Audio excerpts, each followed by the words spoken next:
Der 16. Januar geht als der Tag in die Alpinismusgeschichte ein, an dem der K2 erstmals im Winter geschafft wurde. Triumph, Tragödie und Kontroverse, es ist alles vorhanden. Wir schauen genauer hin. Und damit herzlich willkommen zur ersten Sendung im neuen Jahr, präsentiert wie immer von Bächli Bergsport und Mammut.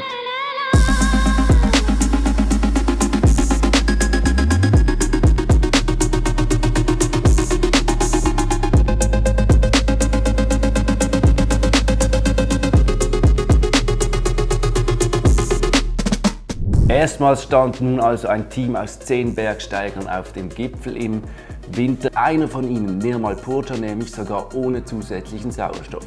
Wir haben die genauen Meteodaten recherchiert und spüren damit der unglaublichen Leistung des Nirmal Purja nach.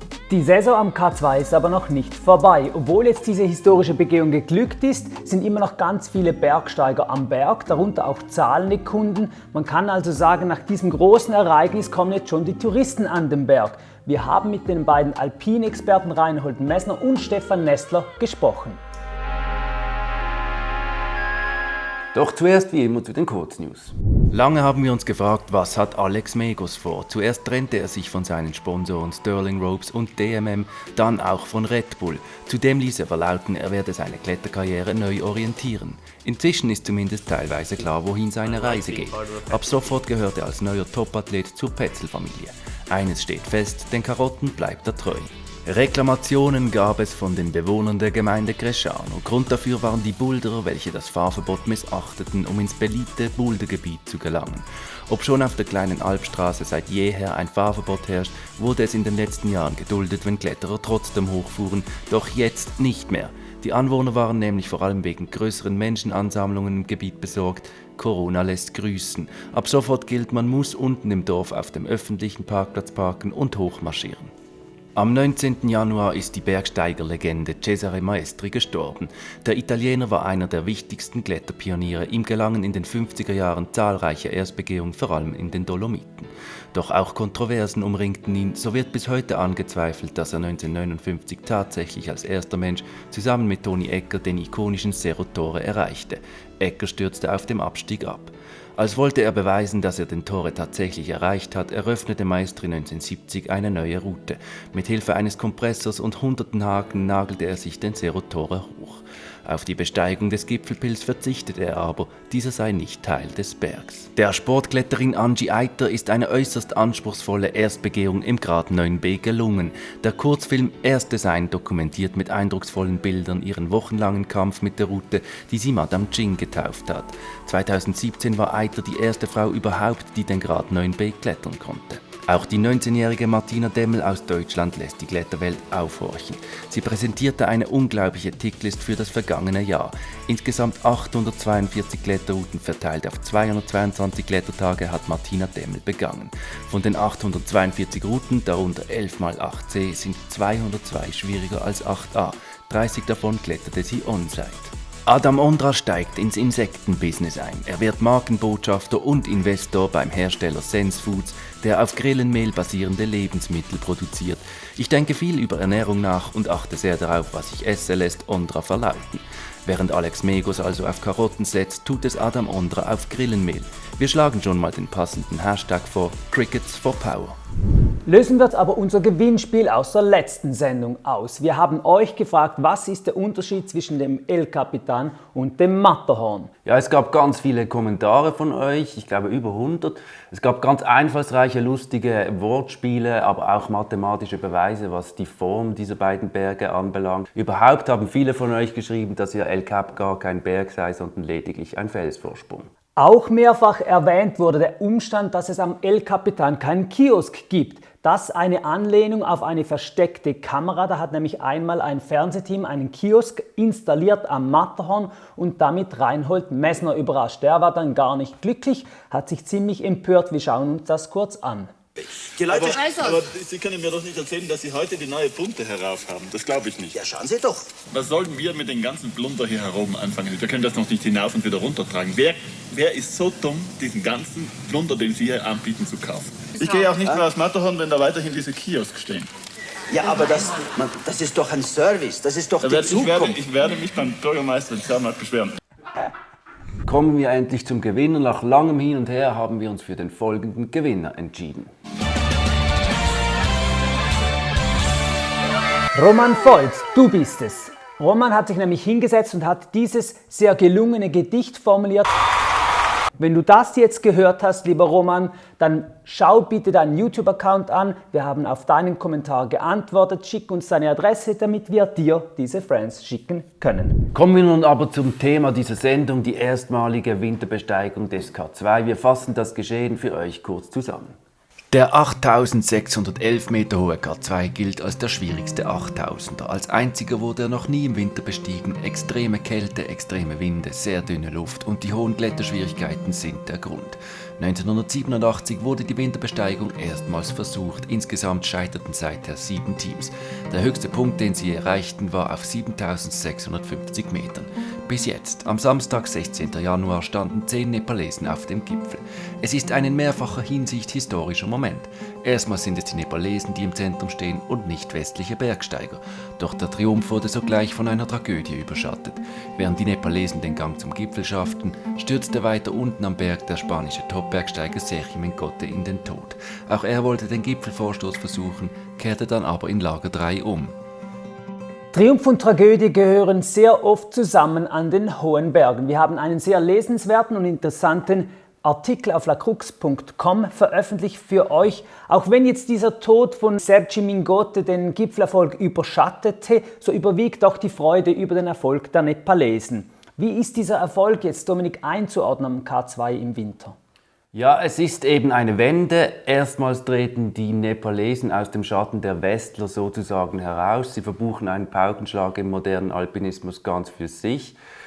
Man muss bedenken, bei den Wintererstbesteigungen der 13 anderen 8000er, da haben die Nepalesen, die Sherpas ja eher im Hintergrund agiert, respektive keine große Rolle gespielt. Jetzt applaudiert die ganze Welt, auch der wohl berühmteste Bergsteiger der Welt, Reinhold Messner. Wir haben ihn angerufen. Es ist auch der letzte 8000er, der nicht bestiegen war. Und jetzt sind plötzlich relativ zügig 10 Sherpa alle gemeinsam zum Gipfel gegangen. Einige mit Sauerstoff, einige offensichtlich ohne Sauerstoffgerät. Aber sie haben gezeigt, dass sie inzwischen diese Form des traditionellen Alpinismus beherrschen. Und zwar besser als wir. Besser als wir, das sind sehr anerkennende Worte jenes Mannes, der als erster Mensch überhaupt alle 14 8000er begangen hat. Es gab ja im Vorfeld dieser Winterbegehung vom K2 die Stildiskussion. Wenn der K2 im Winter erst begangen werden soll, dann muss es ohne Sauerstoff geschehen. Was hat es mit dieser Stildiskussion auf sich, Dominik? Nun, das hat sich eben so etabliert, dass die Winterbesteigungen an den 8000er in sogenannten sauberen Stil stattfinden, also ohne künstlichen Sauerstoff und was die Bergsteiger ihre Seile selber verlegen. Es ist ja so, dass im Sommer die Berge inzwischen regelrecht überrannt werden. Dagegen hat es sich eben etabliert, dass im Winter die Bergsteiger auf eigene Faust handeln und eben ohne Sauerstoff hochgehen wollen. Nun ist aber der K2 der schwierigste 8000er überhaupt, klettertechnisch als auch wettertechnisch. Die Wetterfenster sind meist sehr kurz. Kommt hinzu, dass im Gipfelbereich Temperaturen um minus 40 Grad Celsius herrschen. Das macht das Atmen zusätzlich schwierig. Es stand also die Frage im Raum, ist es überhaupt Menschen möglich, den K2 im Winter ohne künstlichen Sauerstoff überhaupt zu begehen? Wir sehen hier eine bisher unveröffentlichte Aufnahme, welche die Sherpas am Morgen des 16. Januar kurz unterhalb des K2-Gipfels gemacht haben. Blauer Himmel, kaum Wind.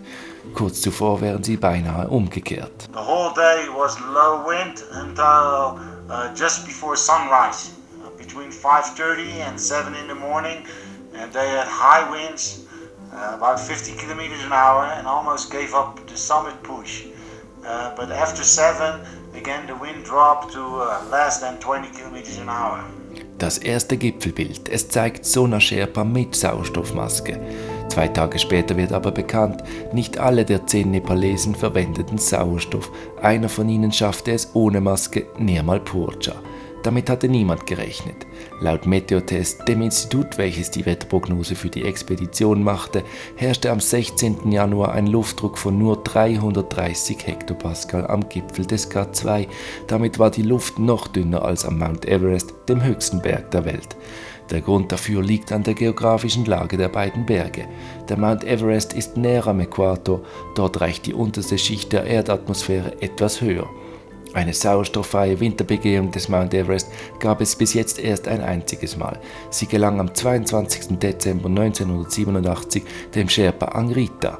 Dass Nirmal Purja es nun ohne zusätzlichen Sauerstoff auf den K2 geschafft hat, dürfte Angritas Leistung gar übertreffen, denn der K2 ist deutlich anspruchsvoller als der Mount Everest. Kommt dazu, dass Purja nicht ideal akklimatisiert war, wie er auf seiner Webseite bekannt gab. Es sei eine schwierige Entscheidung gewesen, auf Sauerstoff zu verzichten, doch er habe sich stark genug gefühlt und konnte das Team sogar anführen, schreibt Purja. Trotz ungenügender Akklimatisation und dem Risiko, das ganze Team auszubremsen, ja zu gefährden, hat er den Summit Push also ohne zusätzlichen künstlichen Sauerstoff gemacht. Überraschend war das in mehrerer Hinsicht. Einerseits, weil Nirmal Purja bei all seinen früheren 8000ern immer Sauerstoff verwendet hatte. Andererseits, weil er die Absicht, den K2 ohne Sauerstoff zu begehen, im Vorfeld nie kommuniziert hatte.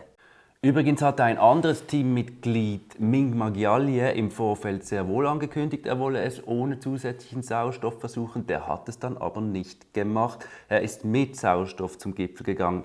Ja, Remo, das zeigt schon nochmal eindrücklich, wie krass eigentlich diese doch relativ spontane Entscheidung offenbar von Nirmal Purja doch war. Was sagt denn die Wissenschaft zu Purjas Leistung? Wir haben Meteotest, die Agentur, die übrigens auch die Meteodaten für die Expedition lieferte, gefragt, was bedeutet diese Leistung von Nirmal Purja aus meteorologischer Sicht?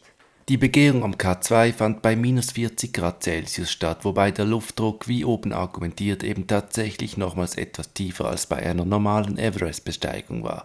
Aus meteorologischer Sicht wirkt der Gipfelerfolg wie ein echtes Husarenstück.